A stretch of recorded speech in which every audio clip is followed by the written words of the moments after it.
Senhor para a igreja? Amém.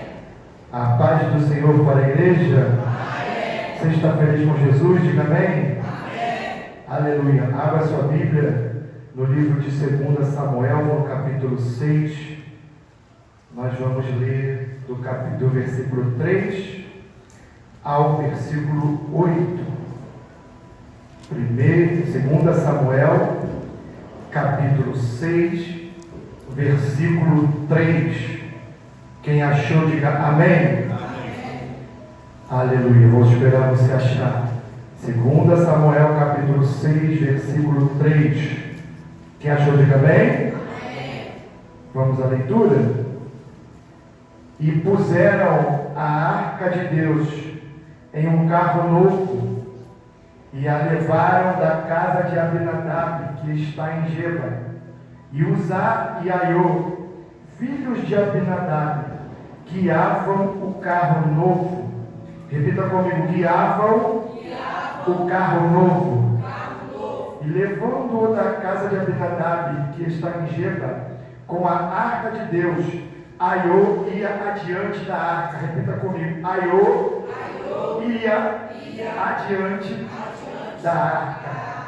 E Davi e toda a casa de Israel alegravam-se perante o Senhor, com toda sorte de instrumentos de madeira, de fala, com harpas, com saltérios, com tamborins, pandeiros e símbolos.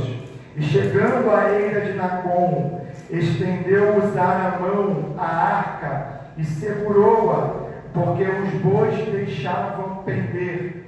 E então a ira do Senhor se acendeu contra Uzá, e Deus o feriu ali por esta imprudência. Repita comigo: por essa imprudência. E morreu ali junto à arca de Deus.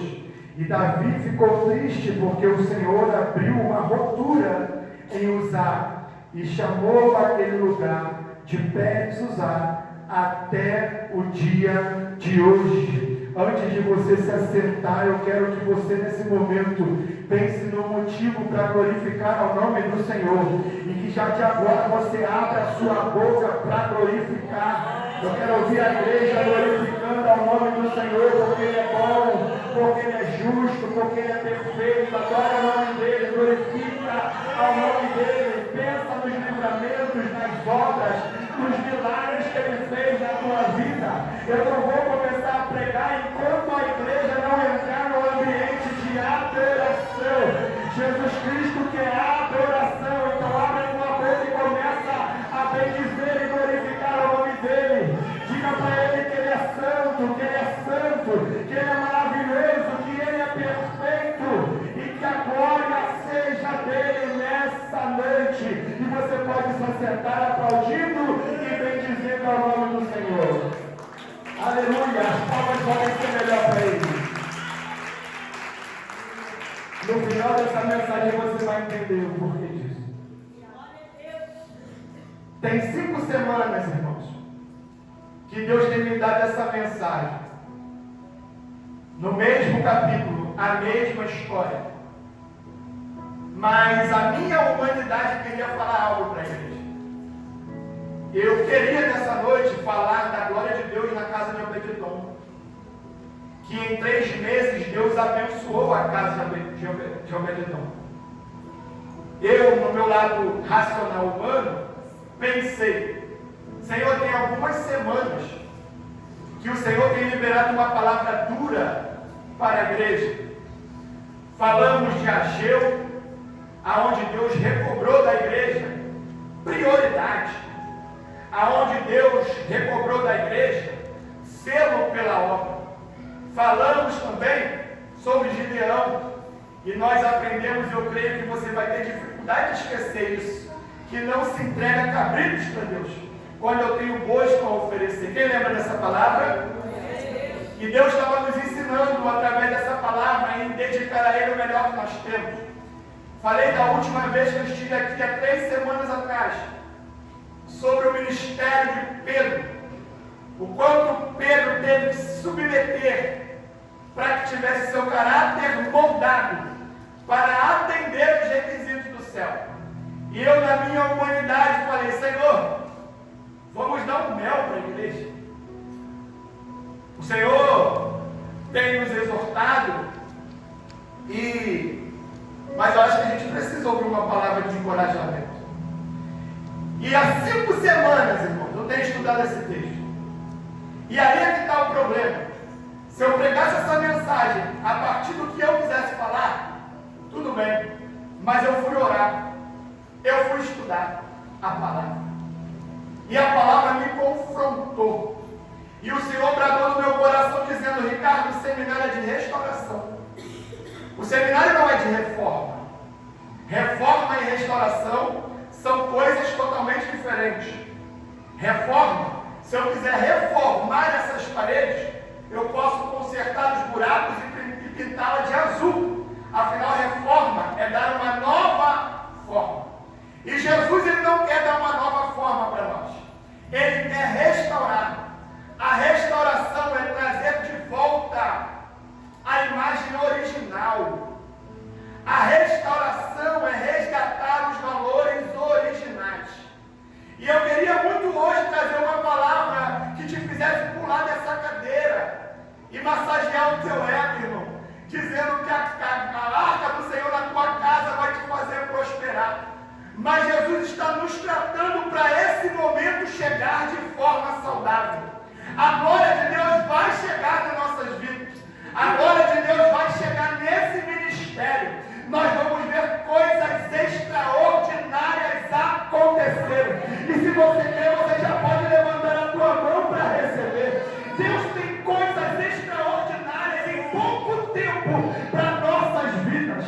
Mas antes desse momento chegar, antes do sonho se realizar, antes daquilo que pedimos acontecer, Deus precisa restaurar a origem de algumas coisas que se perderam ao longo do tempo. Aprendemos a restaurar a prioridade, aprendemos a restaurar o zelo e a primícia para Deus, aprendemos a restaurar o caráter que Deus deseja de nós. E hoje nós vamos aprender, irmãos, você gostando ou não, você vai ouvir essa palavra. Deus quer restaurar a reverência da igreja para que a glória dele se manifeste. Você pode glorificar por isso? Então o tema é restaurando a reverência. A chave para atrair a glória de Deus. Quantos creem nessa palavra aqui, bom amém?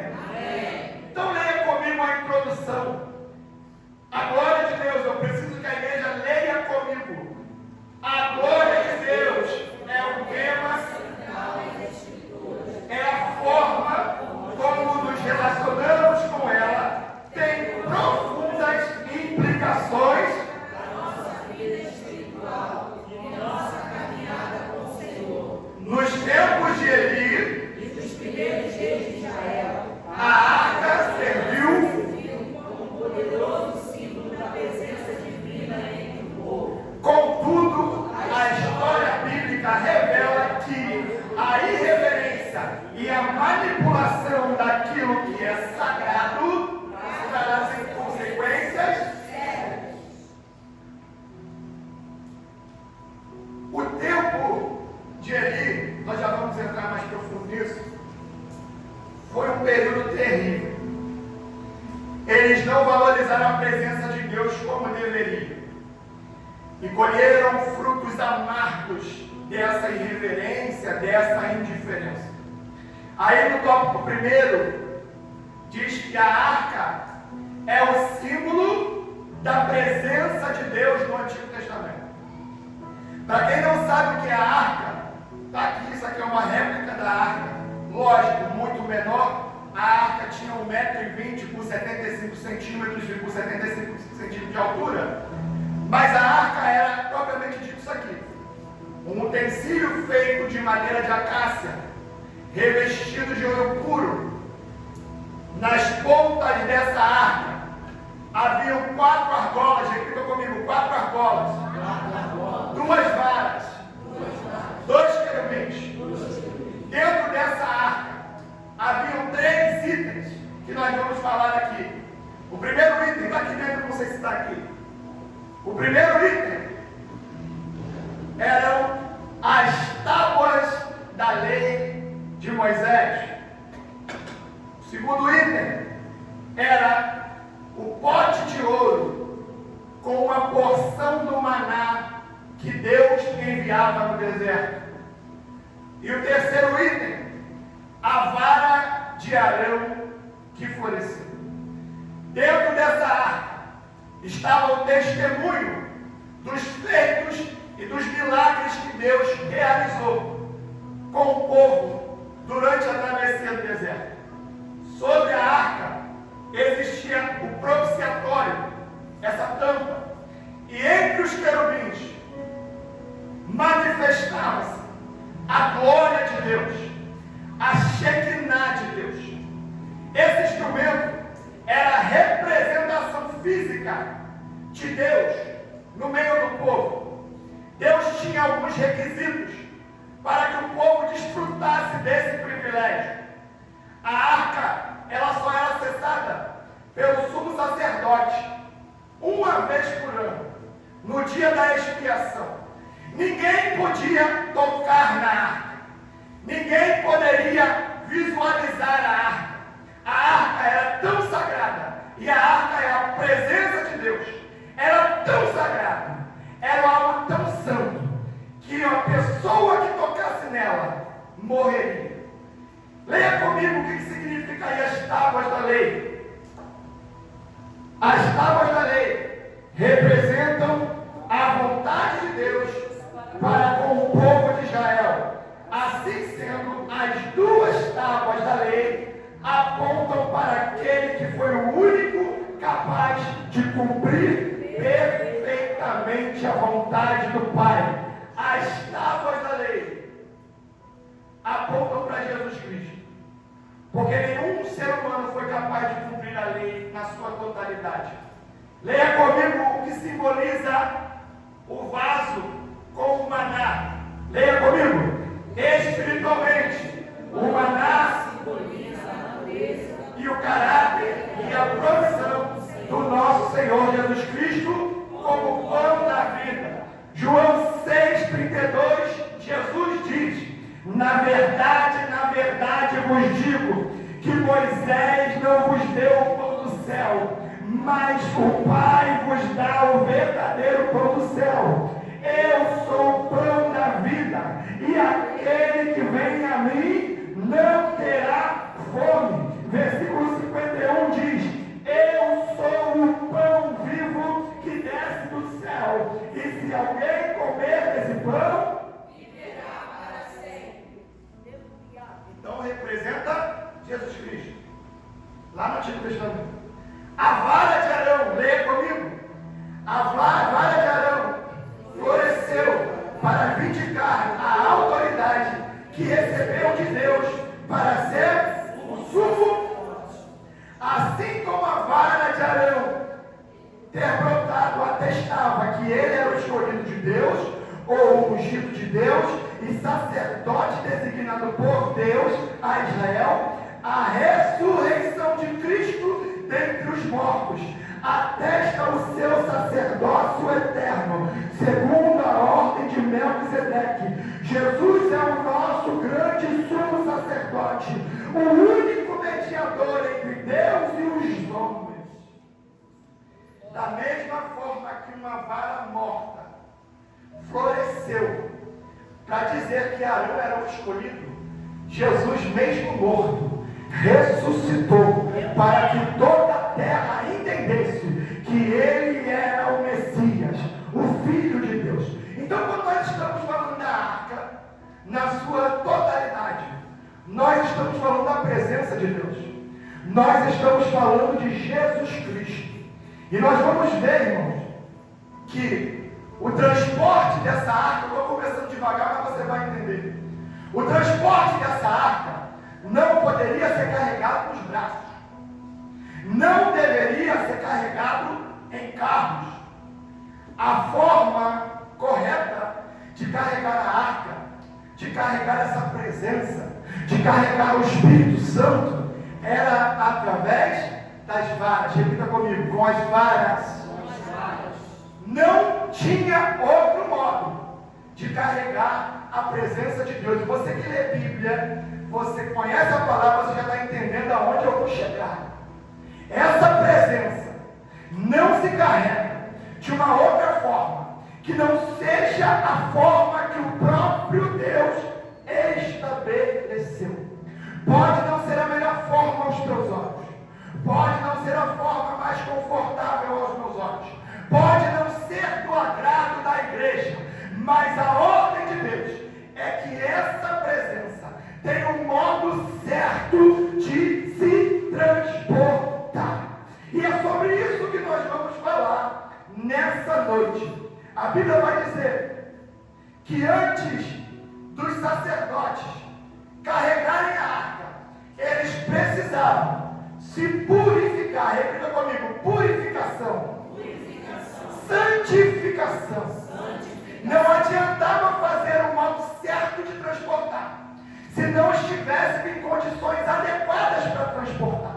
Precisava estar santificado, precisava estar consagrado, precisava estar separado do pecado. Fora isso, você colocava a sua vida em risco. Josué capítulo 3, versículo 5, que Deus vai dar a grande travessia do Jordão para que o povo entrasse na terra prometida. E a ordem de Deus para os sacerdotes e para o povo: santificai-vos hoje, porque amanhã eu farei milagre no meio de vós.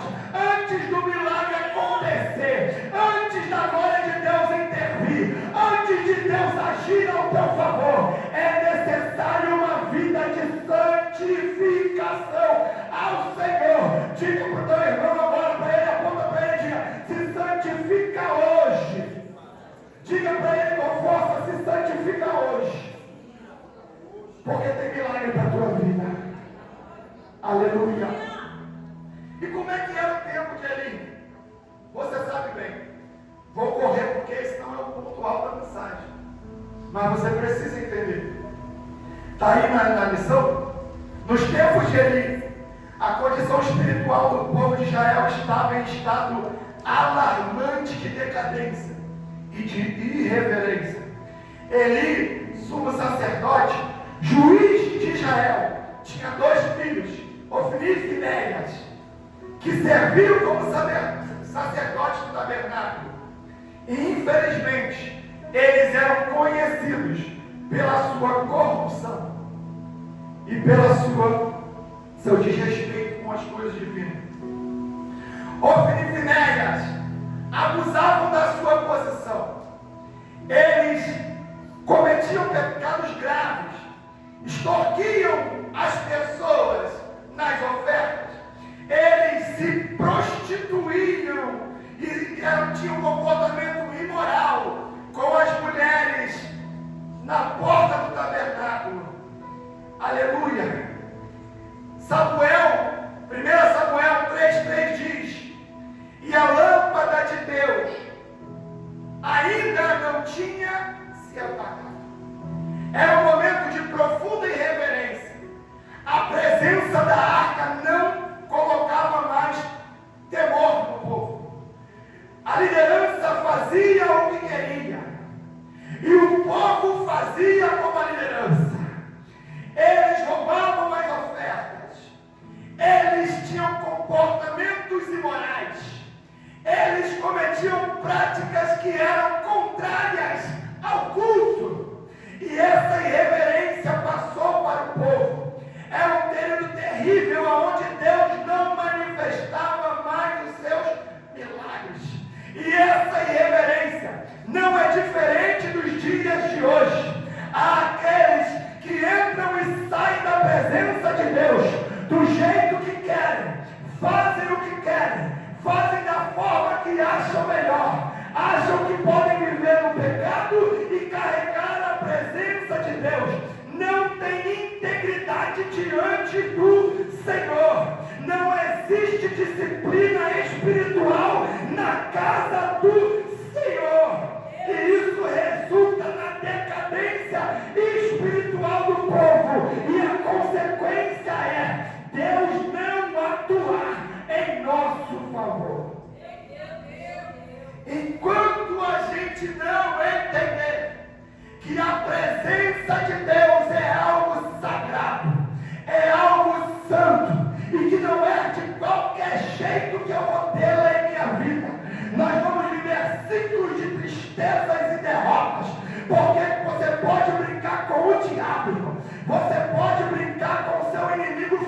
5, mas ninguém, absolutamente ninguém, pode brincar com a presença de Deus.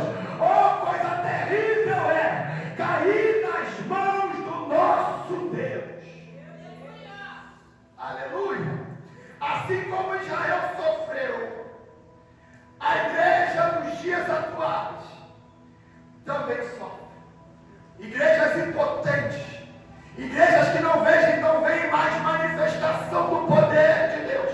E não é que Deus parou de atuar, é porque a igreja deixou de ter reverência e temor para com esse Deus. E eu estou falando essa palavra e eu sinto o Espírito Santo de Deus tocar no coração de algumas pessoas, porque hoje é noite de mudança de postura diante da glória dele. Eles estão espiritualmente fracassados. Os filisteus se levantam como um grande exército. Eles vão para a guerra sem a arca. Diga comigo, sem a arca. Chegam lá, 4.000 homens morrem. Eles voltam correndo e dizem: buscamos a arca e colocamos no meio do nosso acampamento para que Deus nos dê vitória. O grande engano deles e o grande engano de muito crente é achar que a arca é um amuleto, é achar que a presença de Deus é um amuleto, é achar que o nome de Jesus é um amuleto. Se você não vive em santidade, os demônios vão prevalecer, ainda que você clame o nome de Jesus. Esse povo deixou para buscar a presença quando já estavam em guerra. Buscaram a presença quando os filisteus já prevaleciam. E eu tenho algo para te dizer nessa noite. Comece a buscar a presença enquanto tudo vai bem, enquanto o inimigo não se revelou, enquanto Satanás não se levantou contra a tua casa. Porque se você deixar para ter relacionamento com Deus no dia da aflição, você vai cair por terra. Porque a intimidade e comunhão se conquista antes da necessidade. Se você tem intimidade com Ele antes, na hora da guerra e da provação, Ele não vai te abandonar. Não queria falar isso, mas se eu não vivesse uma vida com Deus, irmão, no pior momento da minha vida, aonde o próprio Deus permitiu o meu filho perder a vida, se o Espírito Santo não estivesse com a minha família, hoje eu não estaria de pé aqui pregando essa palavra para a igreja. Se o Espírito Santo não estivesse conosco nas horas de aflição, de desespero, da onde a fé oscila, se o Espírito Santo não estivesse lá, talvez agora nós estivéssemos internados numa clínica psiquiátrica. Mas ainda lá, naquele hospital, todas as horas eu senti o Espírito Santo nos fortalecendo. Todas as horas eu senti o Espírito Santo nos consolando. Por mais que as horas se prolongassem e a cada minuto a fé diminuísse, a cada minuto a esperança fosse embora, o Espírito Santo estava conosco naquele lugar. E hoje estamos aqui glorificando e bendizendo a esse Deus vivo, o Deus que não erra, o Deus que não falha, o Deus que não muda. Ele é o meu Deus, Ele é o teu Deus.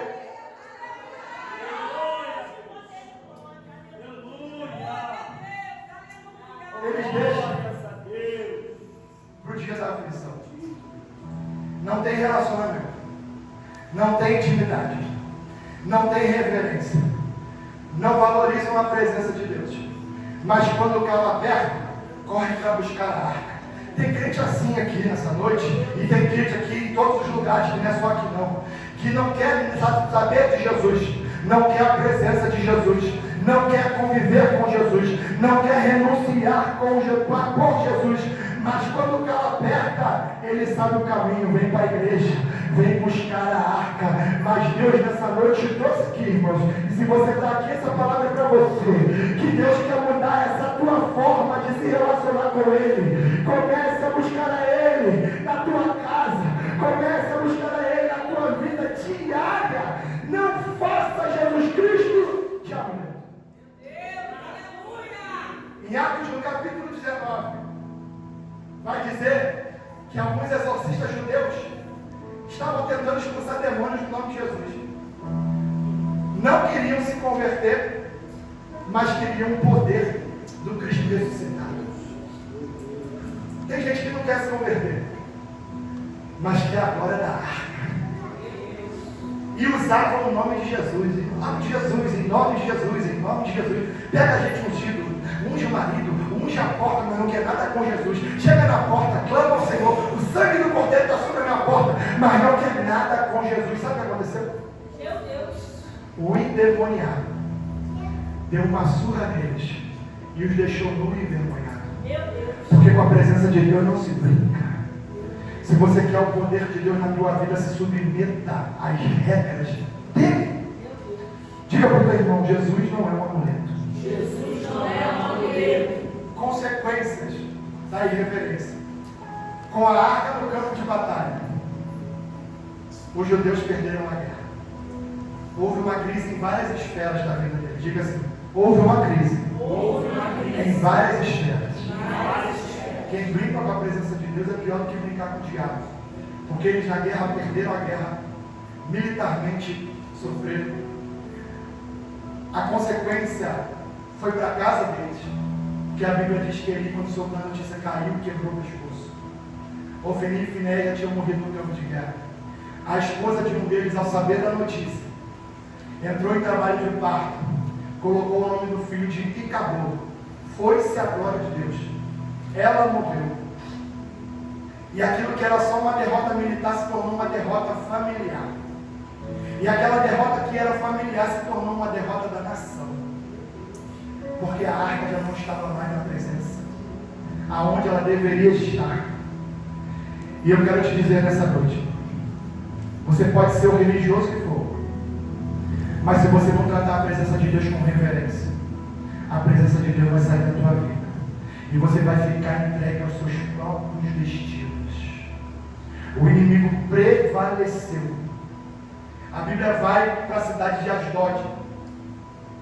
É colocada no templo de Dagom. Os filisteus fizeram um planejamento. Amanhã de manhã tem culto a Dagom. Porque Dagom venceu a guerra. A arca está no seu templo. Só que a Bíblia vai dizer que ainda de madrugada a imagem de Dagom cai de cara no chão. Eles amanhecem de manhã, amanhece de manhã é redundante, né? Mas amanhece, olham aquela estátua no chão, colocam no lugar, e eles talvez entendessem, foi um acidente, passa-se mais uma madrugada, Dagom agora não está derrubado no chão, Dagom está com a cabeça cortada, e com os braços cortados. Era Deus dando uma lição para aquele povo.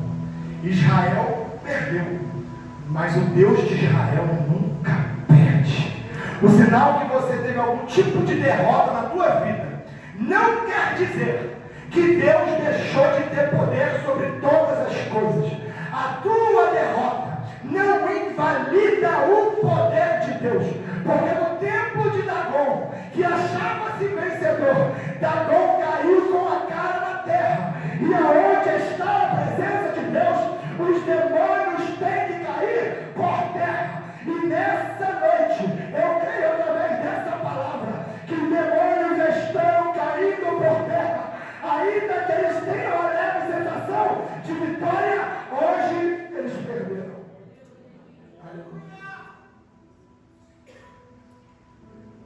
Aleluia. Os filisteus entram em desespero, porque além da queda, Deus envia uma série de tumores contra as cidades filisteias.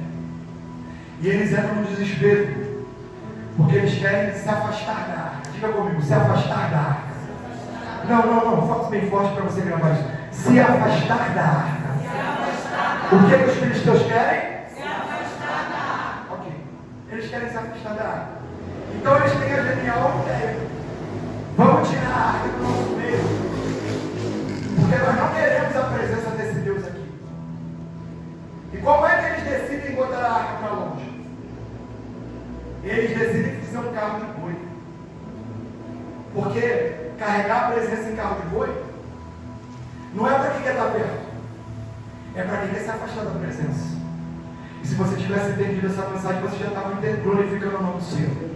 Carregar a presença em carro de boi não é para quem quer estar perto. Diga comigo, é para quem quer estar longe. Diga, está longe. Então eles inventam uma forma de carregar a arca. E eles colocam ali algumas ofertas, constroem um carro novo, colocam 2 vacas com cria. Está aí na sua apostila. Os filisteus construíram um carro novo e o atrelaram a 2 vacas que estavam com suas crias, que nunca tinham usado para o trabalho. Os filisteus não tinham conhecimento das leis e dos regulamentos específicos dados para Israel para transportar a arca. Por isso, aos seus olhos, o carro de boi era a melhor opção. A Bíblia vai dizer que eles pegam 2 vacas que tinham acabado de dar cria, que nunca tinham carregado nenhum peso, colocam na estrada. E tinha 2 coisas que eles queriam com isso. Primeiro, a vaca, ela foi colocada na estrada. E se ela andasse em direção a Bet-Semes, era sinal que era o próprio Deus que estava castigando eles. Se a vaca fosse para qualquer outro lugar, era uma ordem do acaso. Só que vaca com cria não larga suas crias. Vaca com filhote fica com os filhotes. Só que a Bíblia vai dizer que essas vacas, elas andavam, caminhavam e berravam em direção a Bet-Semes e não desviavam o seu caminho, nem para a direita e nem para a esquerda. Eu quero aplicar isso para a tua vida. A presença de Deus não erra endereço. A presença de Deus não tem Waze, não tem GPS, não tem Uber, mas a presença de Deus sabe aonde ela tem que chegar. E a presença de Deus não te trouxe aqui de uma forma aleatória. Ela te trouxe a esse lugar, porque saberia que nessa noite você teria um encontro com o Deus de Israel. A presença não erra, a presença não desvia. Foi preparado um encontro para você nessa noite com essa palavra, para que haja mudança na tua vida. Vaca com cria não larga os filhos, mas se até uma vaca sabe entender a direção que Deus dá, por que tem crente que fica batendo cabeça fora da direção? Por que tem crente que vive desviando, se até a vaca sabe para onde tem que ir? Meu Deus! A vaca não se desvia para a direita, não se desvia para a esquerda, porque ela tem um chamado, ela tem um propósito, ela tem um lugar para chegar e uma missão para cumprir. E o Espírito Santo me impulsiona a dizer: por que você ainda insiste em se desviar da direção que eu te dei? Meu Deus, aleluia! Volta para o caminho. Meu Deus! Elas não iam só andando, elas iam berrando, porque a presença de Deus não permite que ninguém fique inerte diante dela. E eu não consigo entender como é que as pessoas conseguem se conectar com esse Deus e não dar uma glória a esse Deus, não dar uma aleluia para esse Deus, não falar em línguas diante da presença dele. Se até a vaca reage, por que o crente está frio desse jeito, que não sente o toque do Espírito Santo? A palavra diz que se o povo dele não clamar, as pedras clamarão. E por que você não abriu essa boca ainda para glorificar? Eu vou deixar você adorar, eu vou deixar você glorificar. Oh, aleluia! É uma indiferença. É Deus que está aqui, é o Espírito Santo que está aqui, é o Salvador da tua alma, é o libertador da tua vida, é aquele que tem cura, é aquele que tem milagre, é aquele que restaura. E como é que você consegue entrar na presença dele e não reagir? Eu não reagi porque eu estou com problema.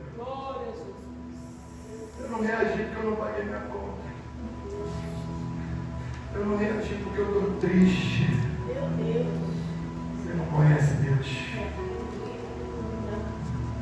Ainda que eu andasse pelo vale da sombra da morte, eu não temerei mal algum. Ainda que a morte chegue, ainda que a doença prevaleça, ainda que a porta não se abra, ainda que os meus projetos não estejam concretizados, apesar de tudo isso, eu quero adorar. Abra tua boca e glorifica o nome dele. Ele merece, ele merece, ele merece.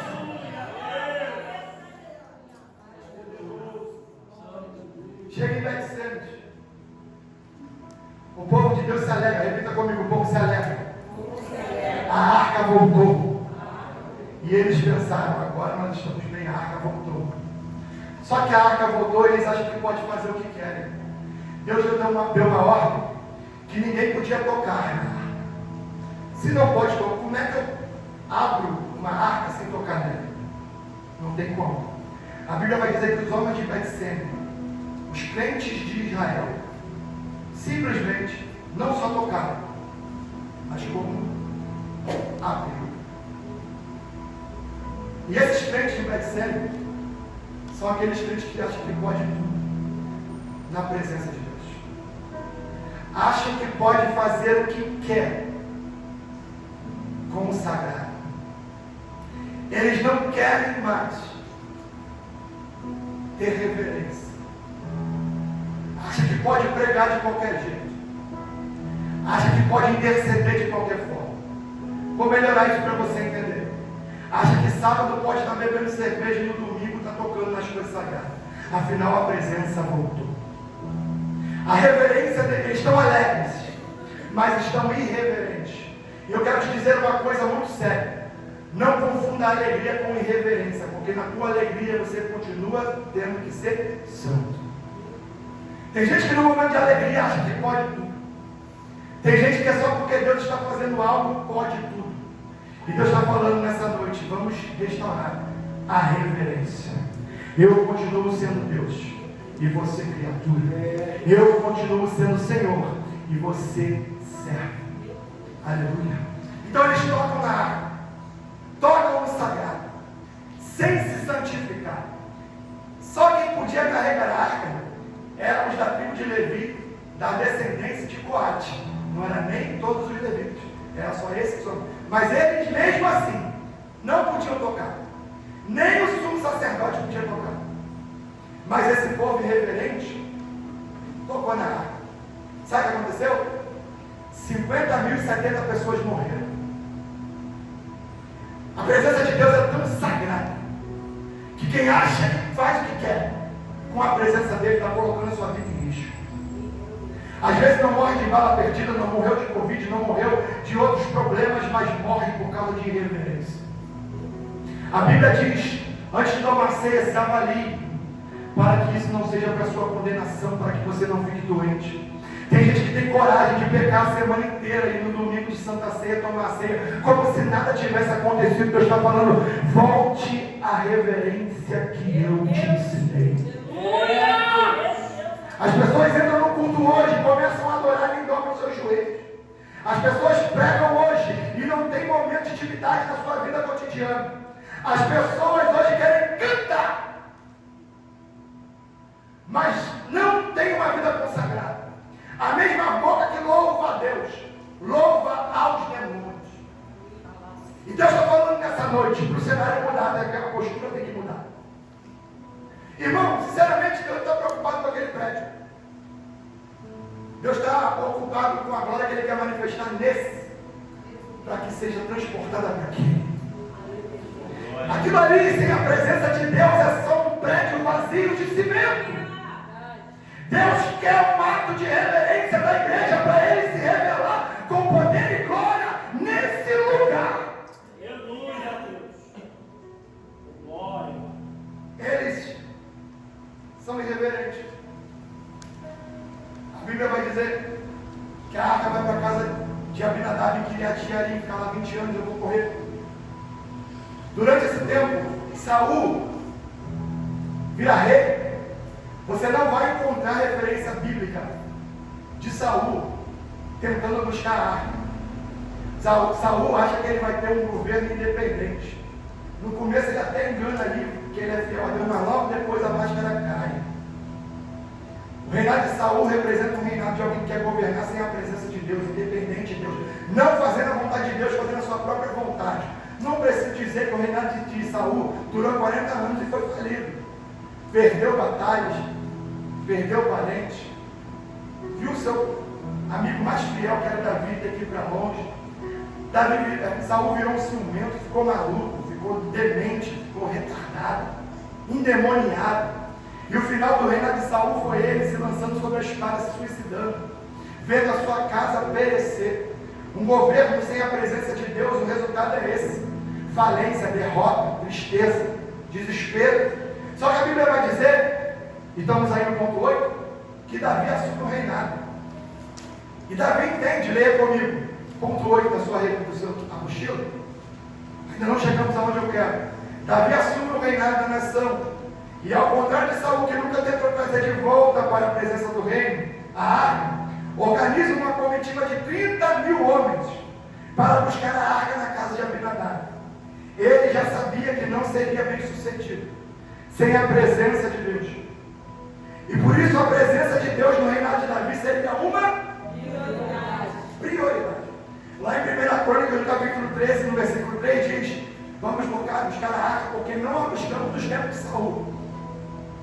Davi sabia que para ter um reino bem sucedido, ele tinha que ter a presença de Deus. Uma vida sem a presença de Deus é falência, escassez, derrota, tragédia. Só que Davi é um homem sábio, que já experimentou o poder de Deus. E ele sabe que não tem capacidade de prosseguir e avançar sem a presença de Deus. E por que alguns de nós tentam colocar os projetos à frente, tentam viver uma vida independente de Deus, quando a única forma de tudo dar certo, e tudo dar certo não é do jeito que eu quero, do jeito que ele quer, a única forma de sermos bem-sucedidos é se a presença de Deus for o centro da nossa vida. Davi, ele começa bem, porque ele quer trazer um culto com 30.000 pessoas, música, sacerdote, levitas, a arca. Só que Davi comete um erro, influenciado por dois homens chamados Aiô e Uzá. Davi, ele não cumpre os requisitos do transporte da arca. Repita comigo: a arca era para ser transportada nos ombros. Davi, ele admite no seu reinado uma nova forma de carregar a presença. E eu já falei há alguns minutos atrás que carregar a arca em carro de boi é para quem quer distância. Carregar a arca no carro de boi é para quem quer se afastar da presença. Só que Davi quer atrair a presença. Davi quer Deus reinando com ele. Só que a forma de Davi adorar e transportar é a forma que é fácil. Eu sei que você não entendeu, mas eu vou traduzir, porque você vai sair daqui sem dúvida. Talvez você entrou aqui dizendo: eu quero Jesus, eu preciso de Jesus, minha casa precisa de Jesus, mas eu quero Jesus sem abrir mão do que eu gosto. Eu quero Jesus sem abrir mão da cerveja. Eu quero Jesus sem abrir mão das amizades que me afastam de Jesus. Eu quero Jesus do meu jeito. Eu quero que Jesus se submeta ao meu modo de viver. Isso é carregar a presença em carro de boi. Então, tem pessoas, irmãos, que estão desse jeito, como Uzá e Aiô, se alegrando com a presença de Deus, fazendo tudo do jeito errado. E Deus nessa noite te trouxe aqui para corrigir esse pensamento, porque Deus é santo e Ele quer a santidade do seu povo. Esse discurso que Deus é amor, e parando por aí, é o conhecimento da palavra dele. Porque o mesmo versículo que diz que Deus é amor, diz que ele também é justiça. Deus é amor, mas não tolera uma vida de pecado. Deus é amor, mas não vai te incluir no livro da vida se você não renunciar ao teu eu. Deus é amor, mas não vai te salvar se você não rejeitar o mundo e assumir a cruz. E aí, tem pregador pregando por aí, esse amor exacerbado, esse amor que tolera tudo. Diga para o teu irmão, Deus não tolera tudo. Não, fala para ele entender de uma vez por todas. Deus não tolera tudo. Ah, mas eu sou filha de Deus. Deus não está nem aí para as suas credenciais. Ah, mas eu sou filho de pastor. Eu sou filho de pastora, de missionária. Eu fui criado no Evangelho. Mas hoje eu sofri uma decepção e eu quero adorar Cristo em casa. Não é do teu jeito. Para de carregar a presença nos carros de boi e começa a assumir a tua responsabilidade com o céu.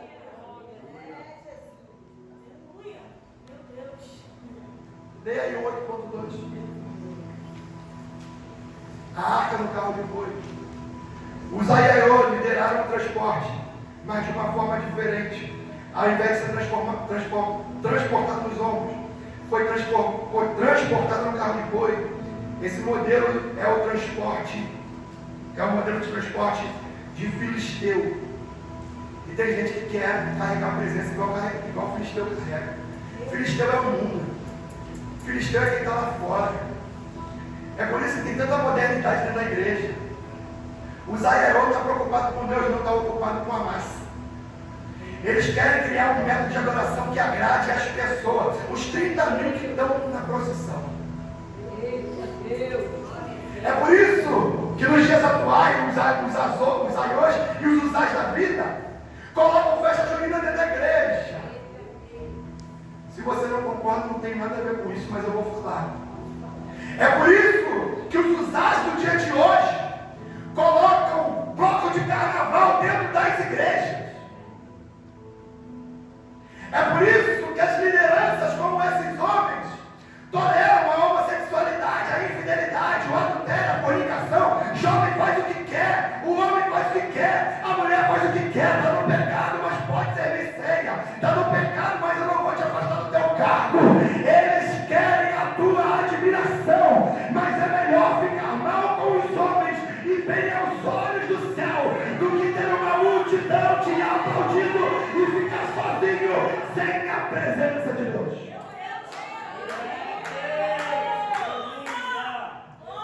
Eles não querem mais ouvir pregação de confronto.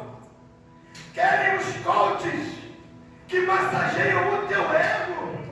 Estão tirando os profetas do altar para colocar treinadores, colocar coaches com palavras bonitas para te emocionar. Mas nesse lugar, o altar não vai ser substituído por coach.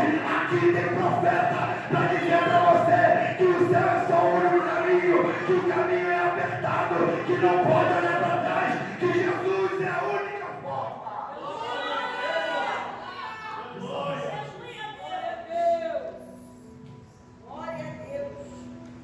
Aleluia. Eles não querem, no cenário não tem mais fundo da água, irmão. E da água, a pessoa parece que não quer nem mais cantar. Eu acho que se tivesse uma votação aqui na igreja, com quais louvores que deveriam começar o culto, as pessoas tiravam a arca. Colocariam louvores, ainda tem vida aí, Deus vai fazer, a roda vai girar, para o culto começar mais animado, porque as pessoas querem vir aqui para consumir. E Jesus nunca foi alguém que quis alimentar pessoas que querem consumir. Chegou uma hora que o povo só queria pão. Jesus falou: não tem pão, tem cruz. Quer vir comigo? Nega a ti mesmo. Carrega a tua cruz todos os dias. Abre mão do pecado da tua vida. Renuncia e vem viver para mim. Vem sentir as minhas dores. Ser cristão é sentir as dores de Cristo. Mas as pessoas querem chegar aqui com um cardápio. Eu vou para a igreja porque eu preciso receber uma palavra para essa semana. Você está recebendo. Talvez o cardápio não é o que você queria. Se você for me servir, colocar pepino, colocar alface no meu prato, sabe o que eu vou fazer? Eu vou tirar o que eu não quero e vou comer o que eu quero. Mas hoje a comida não é nada. Glória a Deus. Hoje o cozinheiro é Jesus Cristo. Gostoso Deus. Se você não gostar, você vai ter que comer do mesmo jeito. O povo queria codorniz. Quero buscar com enjoado. Está enjoado da palavra, irmão, para qualquer outro lugar, menos para uma igreja. Porque o alimento do crente é a palavra de Deus. Eu sempre digo isso, se eu quiser elogios e palavras de esperança, eu pego meu telefone, ligo para minha mamãe. Mamãe, estou triste. Meu filho, você é uma bênção. Você é bonito, você é inteligente, vai falar um monte de coisa que eu quero ouvir. Só que aqui é estar disposto a ouvir o que Deus tem para falar. E o que Deus tem para falar nem sempre é o que você quer ouvir, mas é o que vai te salvar. Se em outros lugares por aí pode estar na igreja, no pecado, aqui não pode, porque o dono dessa casa é Jesus Cristo. Se lá fora você pode estar pregando com 3, 4 namoradas, tendo relação sexual antes do casamento, não está nem aí. Aqui não pode, porque o dono dessa casa é Jesus Cristo. Se em outros lugares você pode ser um palavrudo, amaldiçoar as pessoas e chegar aqui e querer orar, aqui não pode, porque aqui o dono da casa é Jesus. Entenda uma coisa, tem coisas que Deus ao longo do tempo permite mudanças, mas tem coisas no reino que são imutáveis, e a forma de carregar a presença não mudou e não vai mudar. Nunca vai ser admitido por Deus o crente querendo carregar a presença em carro de boi. Sempre vai ser carregando nos ombros. Por quê? Porque no carro de boi você transfere a responsabilidade que é sua. Carregar a presença no carro de boi, você transfere o peso que era para você carregar. Carregar a presença em carro de boi é terceirizar a renúncia que você deveria fazer. Carregar a presença no carro de boi é terceirizar a comunhão que você deveria ter. É por isso que os cultos de domingo ficam mais vazios e os de segunda ficam mais cheios. Porque na segunda é o culto de libertação. Todo mundo quer ser libertado, mas não quer a presença do libertador. Todo mundo quer aqui receber oração de intercessão, mas não quer mudar a sua vida. Eu quero te dizer algo, a forma de Deus atuar, manifestando a presença dele, não vai mudar. Para você pode ser antigo, para você pode ser quadrado, para você pode ser pesado, mas Deus não vai mudar a forma de carregar a presença.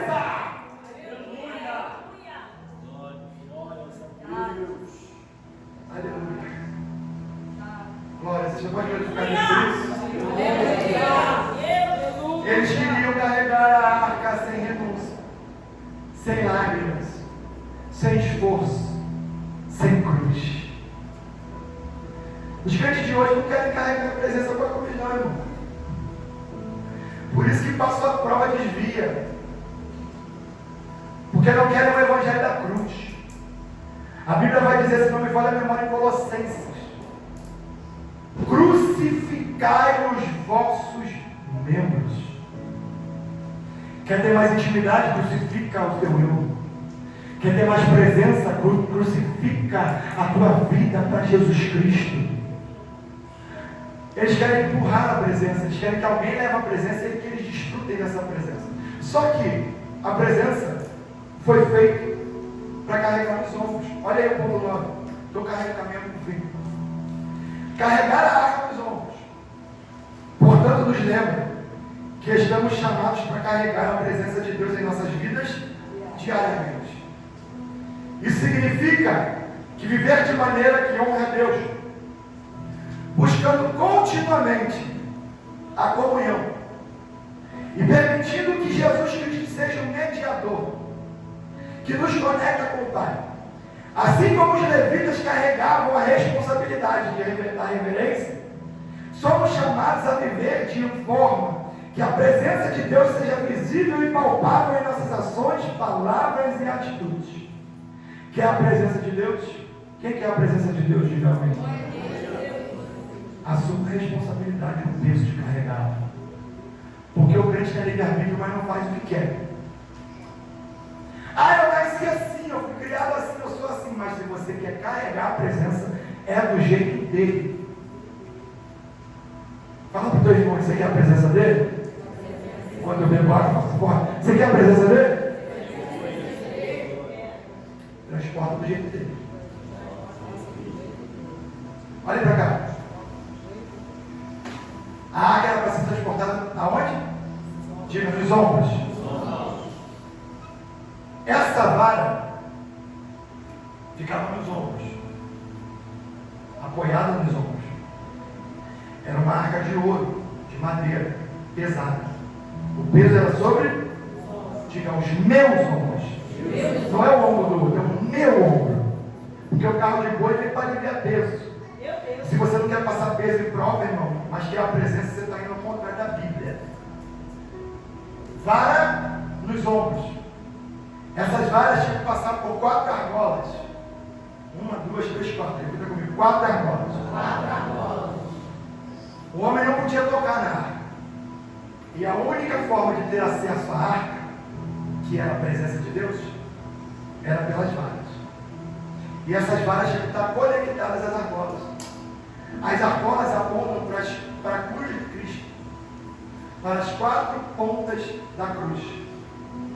E somente através da cruz é que o adorador verdadeiro tem acesso à glória de Deus. Só que eu não consigo acessar a cruz se eu não acessar aquele que morreu na cruz, que é Jesus Cristo. Então as argolas simbolizam e apontam para a cruz, e as varas apontam para Jesus Cristo. E não tem como eu acessar a glória, a Shekinah de Deus, se não for através de Jesus Cristo e se não for pela cruz. E tem gente querendo a glória de Deus, mas não quer Jesus. Diga para o teu irmão, não tem como acessar a glória sem acessar Jesus. Ele vai dizer, eu sou a porta, eu sou o caminho. Então, ninguém pode acessar a arca, a presença, se não acessar a cruz. E só se acessa a cruz a partir de Jesus Cristo. Olha o que diz em Lucas 9, 23. Se alguém quiser me acompanhar, negue-se a si mesmo e tome diariamente a sua cruz. Então não tem como ter Deus se você não seguir a cruz, não tomar a sua cruz, não assumir o evangelho da cruz. O crente quer só vencer, irmãos. Mas cruz aparentemente é derrota. Mas foi na cruz que Jesus venceu a morte. Foi na cruz que Jesus venceu e derrotou o diabo. Lucas 14, 27. Aquele que não carrega a sua cruz e não me segue não pode ser meu discípulo. 1 Coríntios 1, 18. Pois a mensagem da cruz é loucura para os que estão perecendo, mas para nós que estamos salvos, a cruz é o poder de Deus. Eu quero o poder de Deus, mas eu não posso abrir mão da cruz de Cristo. A Bíblia vai dizer que as varas era a única forma de conectar o homem à glória de Deus. Não existe acesso à glória de Deus senão por Jesus Cristo. E quem quer carregar a arca em carro de boi está querendo intimidade com Deus, mas longe de Cristo, longe da presença de Cristo. E Jesus está dizendo nessa noite: sabe por que você não tem vivido a minha glória na tua vida? É porque você abriu mão da tua relação com Jesus. Você quer poder, quer intervenção, quer milagre. Volte a carregar Jesus sobre os teus ombros. Volte a andar com Ele diariamente.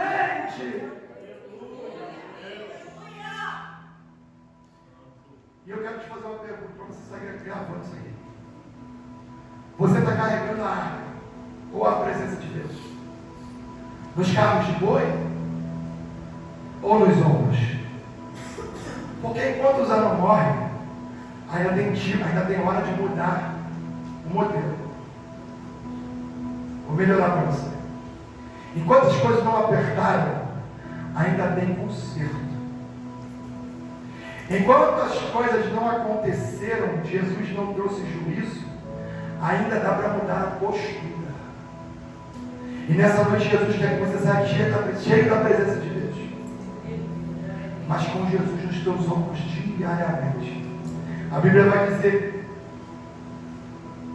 que na era de Nacon, os bois tropeçam, a arca quase cai, e Uzá coloca a mão, e Deus rompe Uzá ao meio. Porque o Uzá acha que no momento do problema ele vai poder corrigir o erro que ele cometeu no começo. Foi ele que deu a ideia de carregar na carro de boi.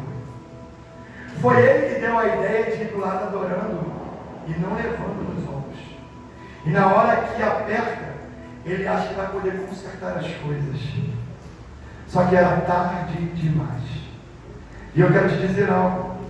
No dia que que as trombetas tocarem, e Jesus vier nas nuvens para arrebatar a tua igreja, vai ter muita gente querendo corrigir a forma que viveu. Só que não haverá uma nova chance, porque ao tempo todo Deus deu um caminho e como deveria se transportar a arca. Quando Jesus voltar, você não vai ter tempo de se arrepender. Quando Jesus voltar, você não vai ter tempo de corrigir os erros na tua vida. Eu sinto a presença do Espírito Santo. Uzá quer até corrigir, mas Deus já executou o juízo. Leia comigo no ponto 10. Até então, ia tudo bem. Para os judeus havia festa, mas aos olhos de Deus havia falta de temor. E para resgatar o temor foi necessário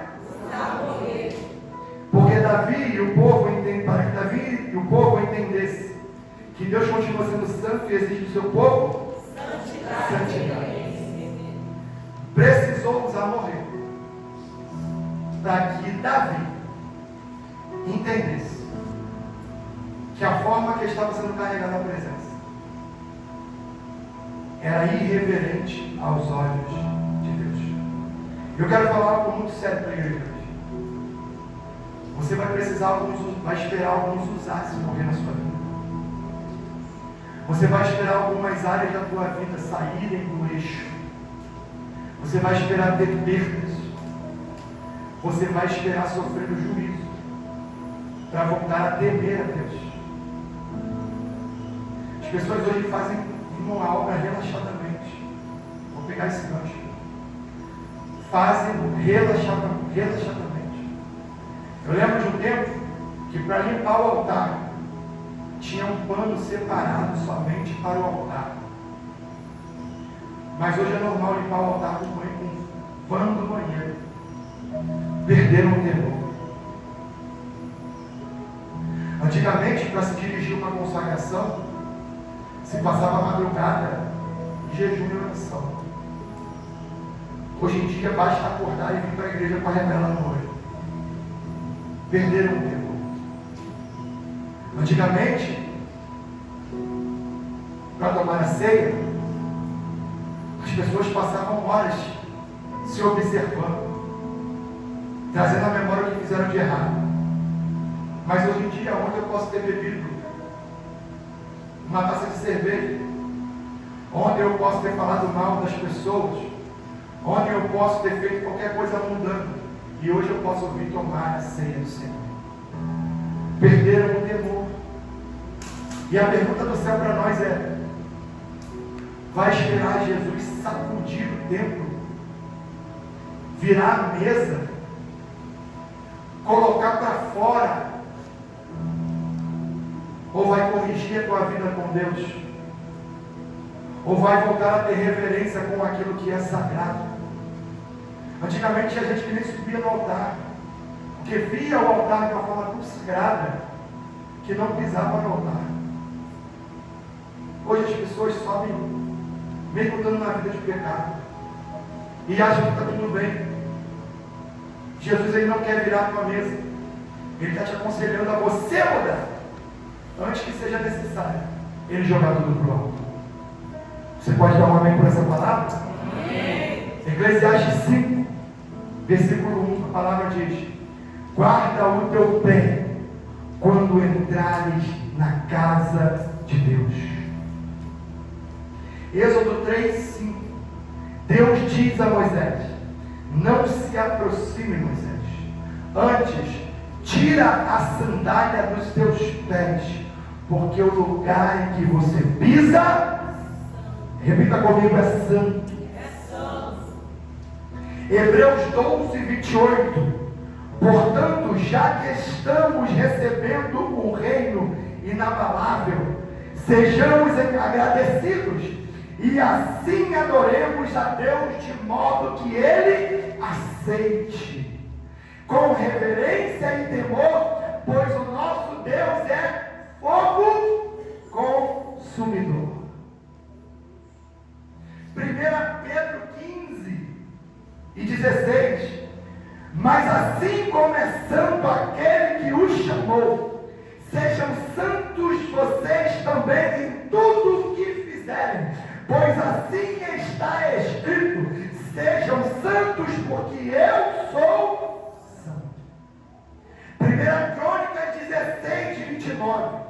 Deem ao Senhor a glória que a Ele é devida, ao seu nome, e entrem nos seus átrios trazendo as ofertas, e o adorem ao Senhor com o seu esplendor e a sua santidade.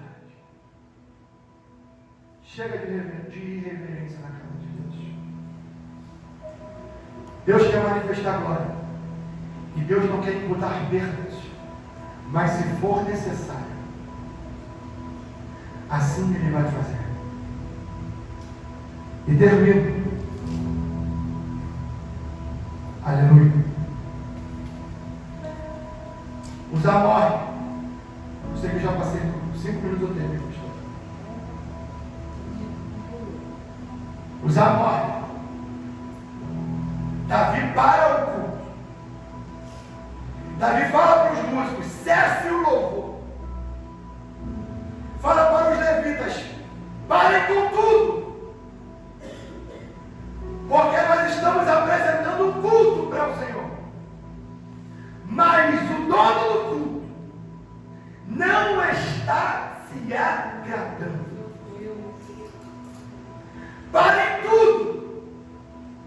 Todos se calem. Porque Deus matou Uzá. Deus não se agradou. E tem horas, irmãos, que a vontade de Deus é que o louvor cesse, que o glória a Deus da euforia pare. Davi dançava, tinha movimento nesse culto, mas Deus não estava se agradando, porque diante de tudo isso, o principal não existia: reverência ao Senhor. O sumo sacerdote carregava a mitra na sua testa, uma peça de ouro que estava escrito dessa forma: santidade ao Senhor. Tinha culto, mas não tinha santidade. Tinha culto, mas não tinha reverência. Tinha culto, mas o formato do culto não agradava o dono do culto. E não faz sentido fazer culto se o dono do culto não está se agradando. E aqui é o erro de muitas igrejas, porque tem louvor, tem movimento, tem emoção, tem euforia, achar que Deus está gostando, e o culto continua, a mesa apostólica vem, sai todo mundo emocionado, mas ninguém transformado. Jesus não quer mais um culto emocional. É por isso que a Bíblia diz que o culto ele é racional.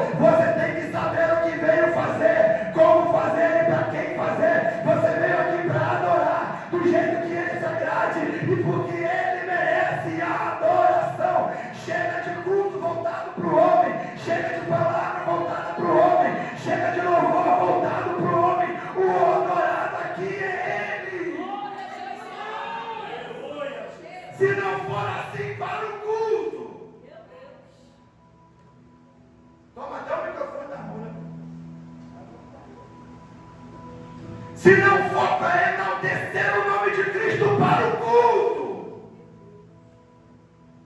se não for para atender as demandas do céu para o culto, se não for para atender completamente a vontade de Deus, feche as portas e para o culto. Pode ter o melhor som, a melhor estrutura, ar-condicionado, água com gás, mas se não tem presença, nós não temos nada. Para o culto. Davi pega a arca, bota na casa de Obed-edom. E quando Deus vê que Davi temeu e que já no seu coração houve uma mudança de postura, Deus abençoa a casa de Obed-edom como um sinal que Davi e o povo estavam voltando para o caminho certo. Você não entendeu? Deus começou a abençoar Obed-edom como um sinal que ele estava voltando para o caminho certo. A partir do momento que nós nos voltarmos para o caminho certo, Deus vai começar a manifestar a sua glória na vida de algumas pessoas e na vida de todo o povo. Em 3, meu irmão, nós estamos falando de quase 80 anos, quase 60 anos de história. Eu preguei para vocês aqui quase 60 anos de história. 60 anos sem poder de Deus. 60 anos tendo culto, mas não tendo glória. 60 anos tendo culto, mas não tendo providência. 60 anos tendo culto, mas não tendo transformação. No primeiro momento que eles mudam de postura, Deus já começa a abençoar. E eu quero que você saia daqui debaixo dessa palavra. Se você hoje tomar a decisão de mudar a tua postura e carregar a arca do Senhor nos ombros, ainda essa semana, Deus vai começar a movimentar coisas na tua vida. Deus vai pegar aquilo que ele segurou por anos e liberar em poucos dias sobre a tua casa. Aleluia. Aleluia. Aleluia. Você pode glorificar o Senhor?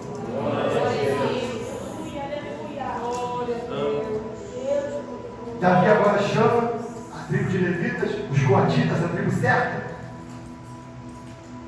E o conselho deles é: Davi, isso aconteceu porque nós carregamos a arca no carro de boi. E Deus mandou carregar nos ombros. E toda vez que a gente faz uma coisa para Deus que não seja do jeito que Ele quer, vai dar errado. Davi, faz do jeito que Deus falou. Porque do jeito que Deus falou, está certo. Pode parecer antigo, antiquado, quadrado. Você pode parecer santarrão. Você pode parecer que quer ser melhor que os outros. Mas se Deus mandou desse jeito, faz desse jeito que não vai dar errado. Não adianta modernizar para dar certo. Não adianta inventar para dar certo.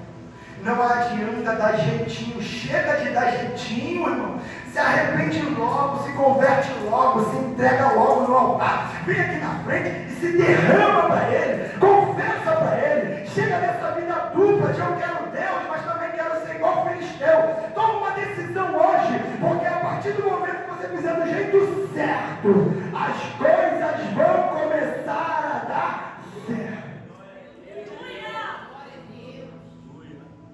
No primeiro transporte, era carro de boi, não teve purificação, não eram os levitas certos. Agora Davi, com o conselho dos sacerdotes, dos mais antigos, dos mais sábios, dos santos, porque ele quis ouvir a galera da juventude e não deu ouvido para quem tinha história com Deus.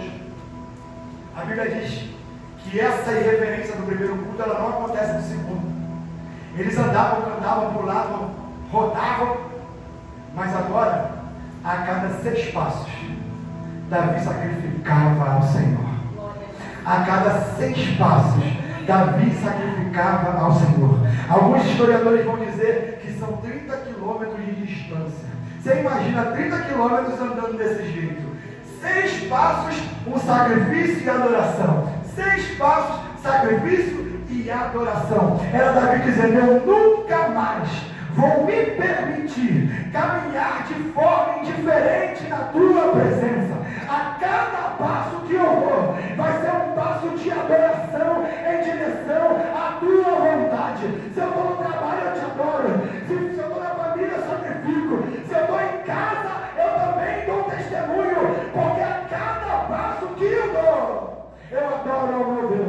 a tudo aquilo que eu faço, tem que louvar ao meu Deus.